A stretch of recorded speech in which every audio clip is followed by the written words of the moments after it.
Le 7 novembre 2017. Image crédit. Pixaba. Comment étirer son psoas et s'en servir pour soulager le stress. Nous avons déjà publié quelques articles sur le concept selon lequel, en tant qu'êtres humains, nous hébergeons une âme dans notre corps physique, et que nos yeux sont la porte d'entrée de cette essence. Nous avons évoqué la relation entre l'esprit, le corps et l'âme et l'importance de garder un équilibre et une harmonie. Cependant, avez-vous déjà pensé à ce que pourrait être le muscle physique de l'âme? Selon la thérapeute et cinéaste Danielle Proholson, le fait d'étirer son psoas, ou ce qu'elle appelle le muscle de l'âme, permet de vous reconnecter à la puissante énergie de la Terre. Qu'est-ce que le psoas? Le psoas est littéralement le muscle le plus profond du corps humain. Vous en avez un de chaque côté de la colonne vertébrale, attaché à vos côtes, et s'étendant latéralement de la 12e vertèbre thoracique à chacune des vertèbres lombaires. Il traverse ensuite les abdominaux et le bassin sans se fixer à l'os, puis se relie au muscle iliaque, dans un tendon commun en haut du fémur, cuisse.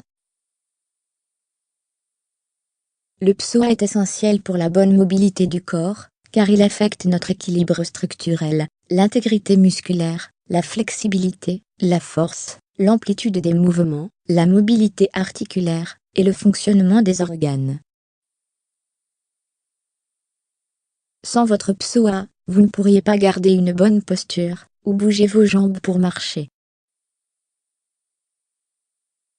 Lorsque vous marchez, un psoas en bonne santé bouge facilement, massant continuellement la colonne vertébrale, ainsi que les organes, les vaisseaux sanguins, et les nerfs du tronc.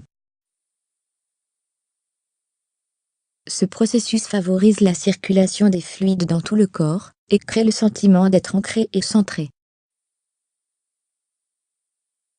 Le psoas est le seul muscle relié la colonne vertébrale aux jambes. Le psoas est également relié au diaphragme par le fascia, tissu conjonctif, ce qui a un impact sur notre peur, nos réflexes et notre respiration. Cela est dû à la connexion entre le psoas et le cerveau reptilien, la plus ancienne partie interne du tronc cérébral, et de la moelle épinière. Pourquoi le psoas est considéré comme le muscle de l'âme? Avant d'en apprendre davantage sur la connexion du psoas à l'énergie, Olson a commencé à introduire plus de positions d'ouverture de la hanche au début, et à la fin de sa pratique de yoga. Même si son intention était simplement d'étirer son psoas, elle a connu une diminution significative de la tension et retrouvé une certaine force. Une fois qu'elle a été exposée à la recherche de Koch et au taoïsme, elle a fait la relation entre le psoas, le stress et la spiritualité, et a commencé à se référer au psoas comme le muscle de l'âme. Le taoïsme est une philosophie, souvent appelée religion, qui tente d'expliquer notre relation à la nature et à l'univers. Les taoïstes pratiquants se concentrent fortement sur l'authenticité, la santé, l'immortalité, le détachement, la spontanéité, la transformation et la spiritualité. Dans la tradition taoïste, le psoas est considéré comme le siège ou le muscle de l'âme, et réside dans le dantian inférieur, l'un des centres énergétiques les plus importants du corps humain. On dit qu'un psoas souple et fort nous aide à faire circuler l'énergie dans tout le corps. La relation entre le stress et le psoas, et comment étirer son psoas. Le stress, l'anxiété et la peur sont généralement perçus comme des problèmes de santé mentale, c'est pourquoi les médecins prescrivent souvent des médicaments qui ciblent l'esprit.